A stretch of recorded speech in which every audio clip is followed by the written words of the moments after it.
사생활이란 건 없다. 이 제목을 가지고 함께 말씀을 나누겠습니다. 대한민국 헌법 제17조에 보면요, 모든 국민은 사생활의 비밀과 자유를 침해받지 않는다라고 했습니다. 사생활 보호를 가장 기본적인, 가장 필수적인 기본권으로 생각할 만큼 우리들은 자신만의 비밀을 유지할 수 있는 사생활을 아주 중요하게 생각을 합니다. 하지만 연예인이나 스포츠 스타들과 같은 유명한 사람들은요, 사생활 침해를 받는 경우가 많지요. 가는 곳마다 사람들의 관심이 집중되다 보니까 여기저기 돌아다니는 것도 조심스럽고, 이성 교제라도 하게 되면 연예 뉴스 열애설로 헤드라인을 장식하며 전 국민들에게 다 알려지기도 하죠. 그래서 인기가 많을수록 사생활의 자유를 누리기가 힘든 경우가 있다는 겁니다. 그런데요, 사생활 이 고충에 대한 거라고 한다면 이런 유명한 현대 유명 인사들과는 비교도 안 되는 엄청난 사람들이 따로 있는데, 그들이 누구냐?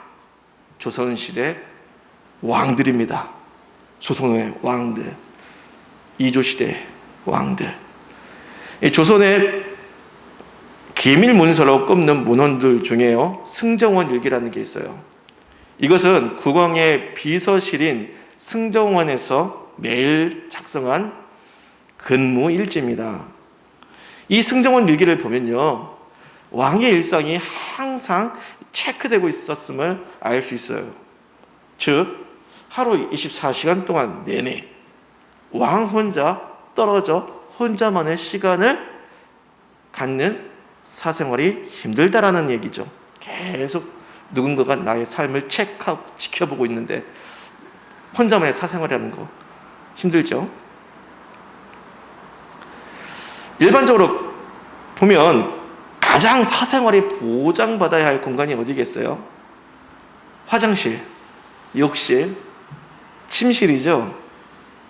그런데 이 화장실, 욕실, 침실에서도 왕은 누군가가 같이 있거나 거기에 있는 자신을 관찰하고 있는 누군가가 있다라는 얘기입니다. 왕이 욕실에서 목욕을 하는데 본인이 혼자서 목욕을 하는 게 아니에요. 봉보 부인이라고 해서 유모 같은 사람이 목욕을 시켜줘요. 성인인데 혼자서 목욕을 하는 것이 너무나 자연스러운 건데, 멀쩡하게 손발 다 했는데 그것도 여인이 성인 남자의 몸을 씻어준다는 거, 이 사생활이 이게 보장이 되겠습니까? 침실 같은 경우는요, 왕과 왕비가 함께 잠을 잘 때 말이죠, 상궁들이 대기 상태로 머물면서 왕의 옥체가 무리가 가지 않도록 계속 관찰과 감시를 했다고 합니다. 아예 감시를 좀 용이하게 하려고 부부 침실 주변으로 감시할 수 있는 여러 방이 둘러싸여 있었다고 해요. 왕의 침실에 중간에 딱 있고요, 주변을 뺑 돌고 방들이 있어요. 그 방들을 다 상궁들이 안 자고 귀를 기울이면서 듣고 있다라는 겁니다. 또 볼일 볼 때는요, 따로 화장실에 가지를 않고 궁녀가 신호를 주면 궁녀가 방으로 직접 와서 왕의 용변을 받아갔다고 해요. 심지어는 왕의 건강 상태를 체크하기 위해서 왕의 주치의가 왕의 용변을 혀로 맛보기까지 했다고 하니, 정말이지 왕 혼자만이 있는 사생활 공간이라는 건 참으로 힘들다고 봐야 합니다. 그렇다면 우리의 신앙생활 어떨까요? 갑자기 사생활이 없는 왕에 대한 얘기하다가 갑자기 영적인 우리의 신앙생활에 대한 얘기를 하니까 이게 무슨 연관성이 있느냐 이렇게 생각하실 수도 있겠지만요, 굉장한 연관성이 있죠. 영적인 삶에 있어서 자신만의 비밀을 간직할 만한, 남이 모르는 자신만의 은밀한 비밀한 사적인 생활이라는 게 있을까요? 없습니다. 조선시대 왕보다 사생활이 없는 삶 더하면 더했지 덜하진 않아요. 여러분이 어디에 있든 무엇을 하든 24시간 내내 항상 지켜보는 영적인 존재들이 있다는 겁니다. 그들이 누구냐? 세 가지로 말씀드릴 수 있어요. 첫째, 성령 하나님이십니다. 그 성령님께서 어디에 계시느냐? 여러분 곁에? 아니요. 더 가까이. 여러분 안에 상주하여 계시다라는 겁니다. 내주하시는 성령님 그러죠? 내 안에 거주하시는 우리 성령님. 우리의 마음을 집으로 삼으시고 성전으로 삼으시고 항상 거주하시는 성령님. 잠시 왔다 갔다 하시지 않고요. 한번 오시면 끝까지 계속 계시는 성령님. 고린도전서 3장 16절 너희는 너희가 하나님의 성전인 것과 하나님의 성령이 너희 안에 계시는 것을 알지 못하느냐. 성령님께서 여러분 안에 계시다는 건 뭘 의미하는 걸까요? 성령님이 내 안에 계시다. 그 말을 참 좋아하죠. 네, 저도 좋아하는 말입니다. 성령님이 내 안에 계시다. 내 안에 안 계시는 것이 걱정이죠. 안 계실까봐 걱정인 거지 항상 계셔주신다면 너무나 좋은 거죠. 성령님이 내 안에 계신다. 여러분이 어디를 가고 무엇을 하든 성령님은 늘 여러분 안에서 다 보고 계시다는 것 아니겠습니까? 회사에 가든 학교에 가든 집에 있든 혼자 화장실에 일 보고 있든 목욕을 하고 있든 성령님은 일거수일투족 전부 다 체크하시고 보고 계시고 있습니다. 심지어는 말하지 않고 생각만 해도 성령님은 내 마음속에 계시니까 무슨 생각을 하고 있는지 다 알고 계세요. 그야말로 성령님 앞에서 나의 사생활이라는 건, 비밀스러운 사생활이라는 건 100% 불가능하겠죠. 자, 항상 나를 지켜보고 있는 존재 두 번째, 사탄 마귀의 귀신입니다. 여러분이 죄를 짓거나 고통과 염려로 짓눌려 살거나 하면 그게 혼자서 그러는 걸까요? 아니죠. 거기에는 사탄 마귀의 귀신과 같은 어둠의 영이 있어요. 결코 혼자서 일어나는 상황이 아닙니다. 예. 이들은 우리가 생각하는 것보다 훨씬 더 광범위하고 깊숙하게 우리의 사생활을 침범하고 있고 간섭하고 있고 괴롭히고 있어요. 복음서에서 보면요, 잘 보세요. 사람 한 명에 들어가 있던 군대 귀신이 예수님께 쫓겨져 나와서 돼지떼 몇 마리? 2,000마리입니다. 2,000마리. 2,000마리 속에 들어가서 물에 빠져 몰살시킨 그런 일이 있었잖아요. 군대 귀신, 수천의 군대 귀신이 들어갈 수 있다. 한 사람 몸속에. 야, 이거는 이거 공간의 개념으로 볼 때는 이게 상상이 안 갑니다. 한 사람의 몸속에 수천의 군대 귀신이 있다. 그렇다는 것은 귀신의 숫자가요, 우리가 상상할 수 있는 것보다 훨씬 더 많다는 겁니다. 현재 세계 인구가 78억 7천여 명 정도라고 합니다. 아마 이보다 훨씬 많다고 생각하는 게 좋겠습니다. 전 세계 사람 한 명마다 전속 담당 귀신 며칠 붙여도 숫자가 부족하진 않을 거고요. 지금 나를 전담하여 항상 밀착 추적하는 어둠의 영들도 충분히 예상 가능하고, 특히나 예수 믿는 자 하나를 실족시켜 어둠에 떨어뜨릴 일에 이 어둠의 권세가 전력을 다하고 있거든요. 그렇다고 한다면 그런 상황에서 예수 믿는 자에게 붙어서 공격하고 지켜보는 그런 것들이 한둘이 아니겠죠. 그래서 사람들 몰래 은밀하게 나쁜 짓을 하고 죄를 짓고 그러는 것이 나만 하는 일인 거냐? 아닙니다. 그런 악한 짓들은 여러분 혼자 할 수 있는 일이 아니고요. 반드시 여러분에게 전담으로 붙어서 괴롭히는 어둠의 영들이 벌인 악한 공작이고, 당연히 내가 저지른 그런 은밀한 사생활의 죄에 관해서 실수와 아픔, 여러 가지 안 좋은 것들, 그들이 전부 다 정말로 잘 알고 있지 않겠습니까? 다른 사람 얘기가 아니에요. 우리의 얘기입니다. 만약에 여러분이 예수 제대로 믿지 않다가 나중에 하늘 법정에 서게 된다면 여러분에게 붙어있던 그것들이 여러분의 은밀한 범죄 사생활을 전부 다 폭로하여서 지옥에 쳐넣으라고 아우성치지 않겠어요? 상상에 대한 얘기가 아니에요. 실제로 벌어질 일들입니다.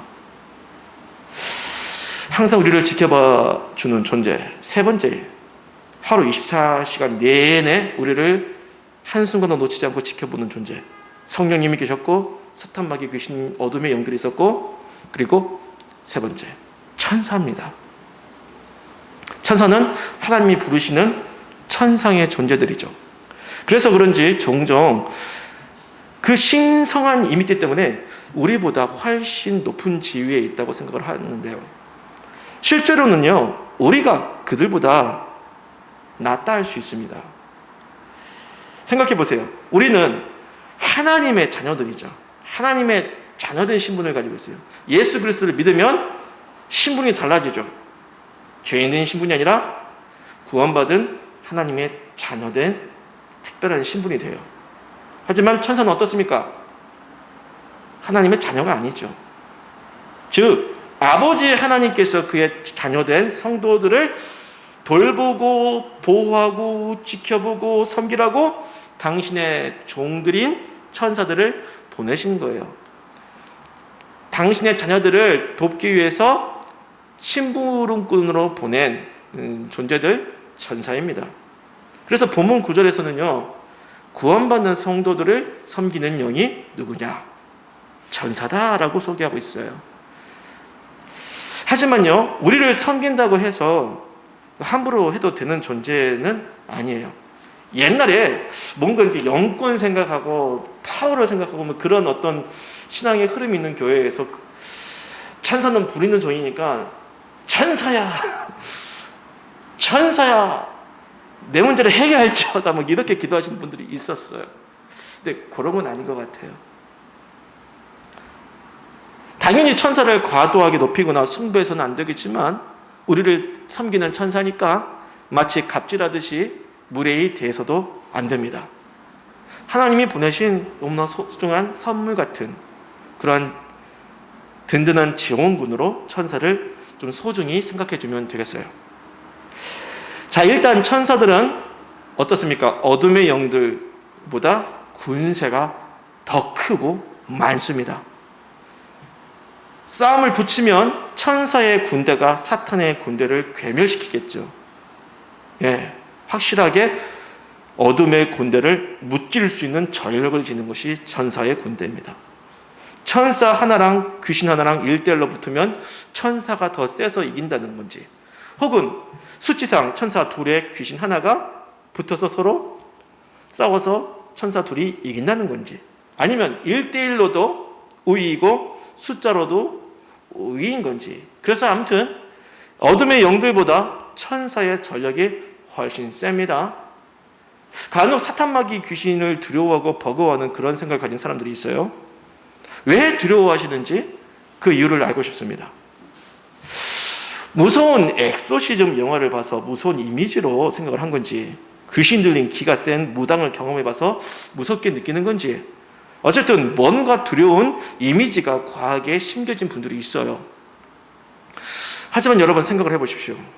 성령 하나님께서 내 안에 계시다라는 것, 그것 하나만으로도 우리는 모든 어둠의 영들로부터 안전하게 보호받고 그들을 넉넉히 이길 수가 있습니다. 왜냐? 하나님께서는 전능하신 창조주이시고 어둠의 영들은 그분께 지음받은 피조물에 불과하기 때문입니다. 전 우주를 넘어서 넘사벽 능력이 바로 창조주 하나님께 있는 거죠. 게다가 그 어둠의 영들보다 훨씬 강한 천사들 군세가 24시간 내내 우리를 관찰하고 최선을 다하여 돕고 있으니 우리가 예수님만 제대로 믿으면 도대체 어둠의 영들이 뭐가 두렵겠습니까? 그래서 지금까지 얘기를 한번 종합을 해보면요, 성도의 삶, 특히 나 한 사람 생각해 봅시다. 성도 한 명, 이 성도 한 명, 여러분 한 사람을 두고 24시간 내내 지켜보고 있는 존재가 한둘이 아니라는 거예요. 혼자만의 시간 없어요.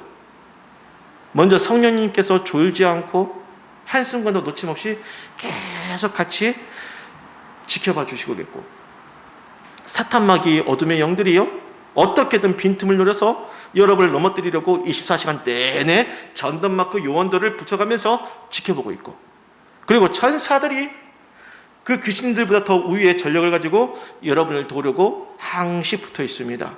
그게 지금 우리 눈에 보이지 않는 지금 현장의 모습이에요. 영적인 현장의 모습이에요. 그렇게 우리의 사생활을 두고 실시간으로 끊임없이 체크하는 존재들이 여럿 있다는 건데, 이 사실을 통하여 우리가 알 수 있는 게 뭡니까? 그만큼 우리는 너무나 주목받고 있는 천국의 공인들이라는 거예요. 하나님의 자녀면 존귀한 자녀들이잖아요. 주목받지 않을 수 없죠. 형제 자매님들, 이렇게 지켜보는 눈들이 많은데 함부로 살 수 있겠습니까? 아무도 없고 혼자 있으면 막 죄 짓고 싶은 마음도 있고 막 마음대로 하고 싶은 마음이 들지만, 누군가 한 사람이라도 있으면요, 지켜보는 사람이 있으면요, 함부로 행동 못합니다. 자동차 운전하시는 분들 보면요, 도로 위에 차들이 하나도 없으면요, 그냥 마음대로 가요. 신호등 녹이고 마음대로 가요. 그런데 누군가 한 사람이라도 지켜보면 이제 조심하는 거죠. 지켜보는 눈들이 많다면 함부로 살아도 될까요? 안 될 거예요. 조선 왕의 일상을 체크하던 승정원 일기가 조선시대에만 있던 게 아니에요.